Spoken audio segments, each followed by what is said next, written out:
जय श्री राम। भक्तों, श्री नारद बड़े ही तपस्वी और ज्ञानी ऋषि हुए, जिनके ज्ञान और तप की माता पार्वती भी प्रशंसक थी। तभी एक दिन माता पार्वती श्री शिव से नारद मुनि के ज्ञान की तारीफ करने लगी। शिव ने पार्वती जी को बताया कि नारद बड़े ही ज्ञानी हैं, लेकिन किसी भी चीज का अहंकार अच्छा नहीं होता है। एक बार नारद को इसी अहंकार घमंड के कारण बंदर बनना पड़ा था। ये सुनकर माता पार्वती को बहुत आश्चर्य हुआ। उन्होंने श्री शिव भगवान से पूरा कारण जानना चाहा। तब श्री शिव ने बताया, इस संसार में कोई कितना ही बड़ा ज्ञानी हो, लेकिन श्री हरि जो चाहते हैं वो उसे बनना ही पड़ता है। नारद को एक बार अपने इसी तप और बुद्धि का अहंकार घमंड हो गया था, इसलिए नारद को सबक सिखाने के लिए श्री विष्णु को एक युक्ति सूझी। हिमालय पर्वत में एक बड़ी पवित्र गुफा थी।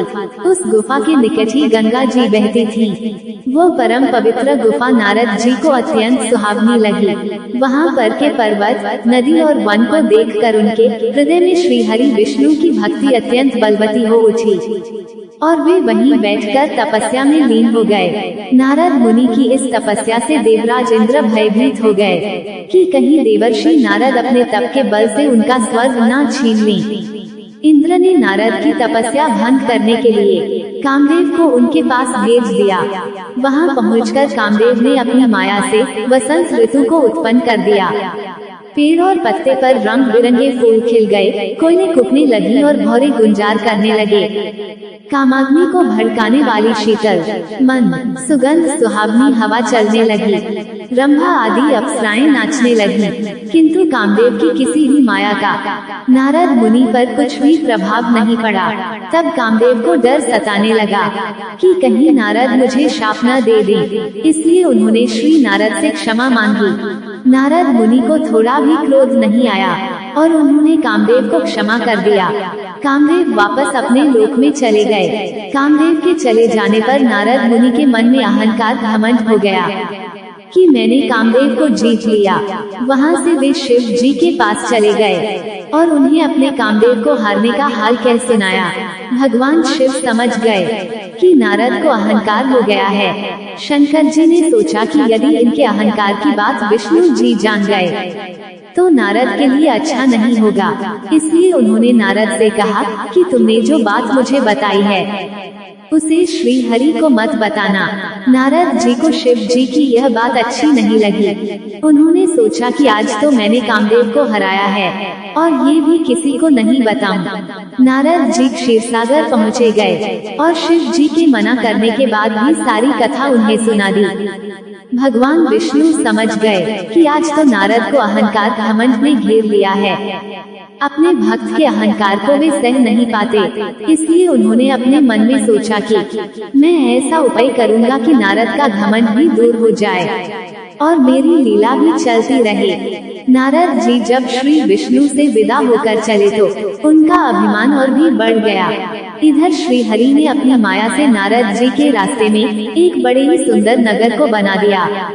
उस नगर में शिवनिधि नाम का वैभवशाली राजा रहता था। उस राजा की विश्व मोहिनी नाम की बहुत ही सुंदर बेटी थी, जिसके रूप को देखकर लक्ष्मी ही मोहित हो जाएं। विश्व मोहिनी स्वयंवर करना चाहती थी, इसलिए कई राजा उस नगर में आए हुए थे। नारद जी उस नगर के राजा के यहाँ पहुँचे तो राजा ने उनका पूजन करके उन्हें आसन पर बैठाया।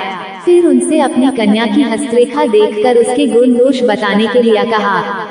उस कन्या के रूप को देखकर नारद मुनि वैराग्य भूल गए और उसे देखते ही रह गए। उस कन्या की हस्तरेखा बता रही थी कि उसके साथ जो विवाह करेगा वो अमर हो जाएगा, उसे संसार में कोई भी जीत नहीं सकेगा और संसार के समस्त जीव उसकी सेवा करेंगे। ये बात नारद मुनि ने राजा को नहीं बताई और राजा को उन्होंने अपनी ओर से बनाकर कुछ और अच्छी बातें कह दी।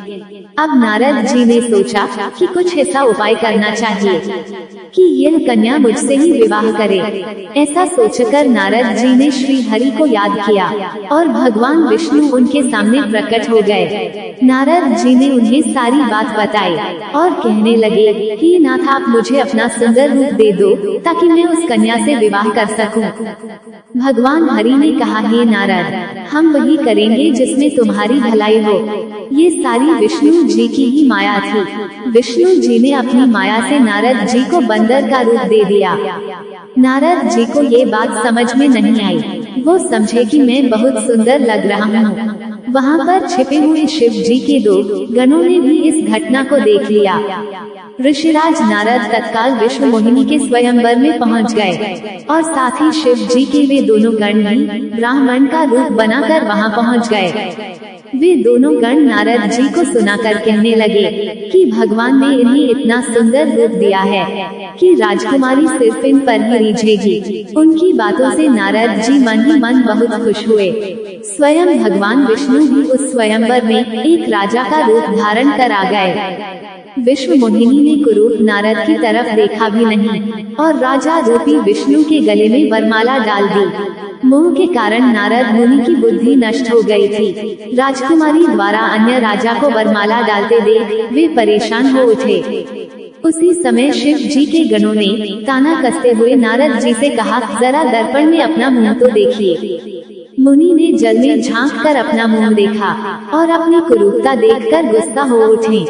गुस्से में आकर उन्होंने शिव जी के उन दोनों गणों को राक्षस हो जाने का शाप दे दिया। उन दोनों को शाप देने के बाद जब मुनि ने एक बार फिर से जल में अपना मुंह देखा तो उन्हें अपना असली रूप फिर से मिल चुका था। नारद जी को अपना असली रूप वापस मिल गया था, लेकिन भगवान विष्णु पर उन्हें बहुत गुस्सा आ रहा था क्योंकि विष्णु जी के कारण ही उनकी बहुत ही हंसी हुई थी। वे उसी समय विष्णु जी से मिलने के लिए चल पड़े। रास्ते में ही उनकी मुलाकात विष्णु जी, जिनके साथ लक्ष्मी जी और विश्व मोहिनी भी थी, से हो गई। उन्हें देखते ही नारद जी ने कहा, आप दूसरों की खुशियाँ देख ही नहीं सकते। आपके भीतर तो ईर्ष्या और कपट ही भरा हुआ है। समुद्र मंथन के समय आपने श्री शिव को बावला बनाकर विष और राक्षसों को मदिरा पिला दिया और स्वयं लक्ष्मी जी और कौस्तुभ मणि को ले लिया। आप बड़े धोखेबाज और मतलबी हो, हमेशा कपट का व्यवहार करते हो।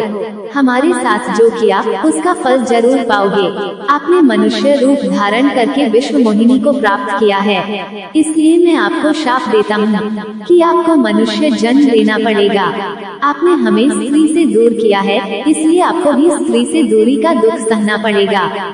और आपने मुझको बंदर का रूप दिया, इसलिए आपको बंदरों से ही मदद लेना पड़े।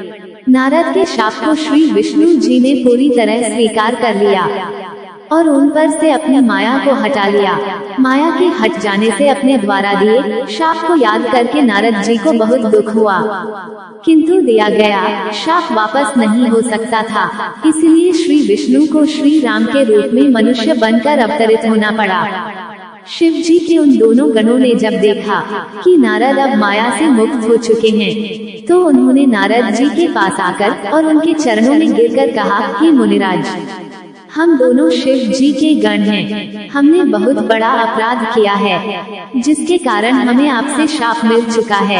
अब हमें अपने शाप से मुक्त करने की कृपा करें। नारद जी बोले, मेरा शाप झूठा नहीं हो सकता, इसलिए तुम दोनों रावण और कुंभकर्ण के रूप में महान ऐश्वर्यशाली, बलवान तथा तेजवान राक्षस बनोगे और अपनी भुजाओं के बल से पूरे विश्व पर विजय प्राप्त करोगे। उसी समय भगवान विष्णु राम के रूप में मनुष्य शरीर धारण करेंगे। युद्ध में तुम दोनों उनके हाथों से मारे जाओगे और तुम्हारी मुक्ति हो जाएगी।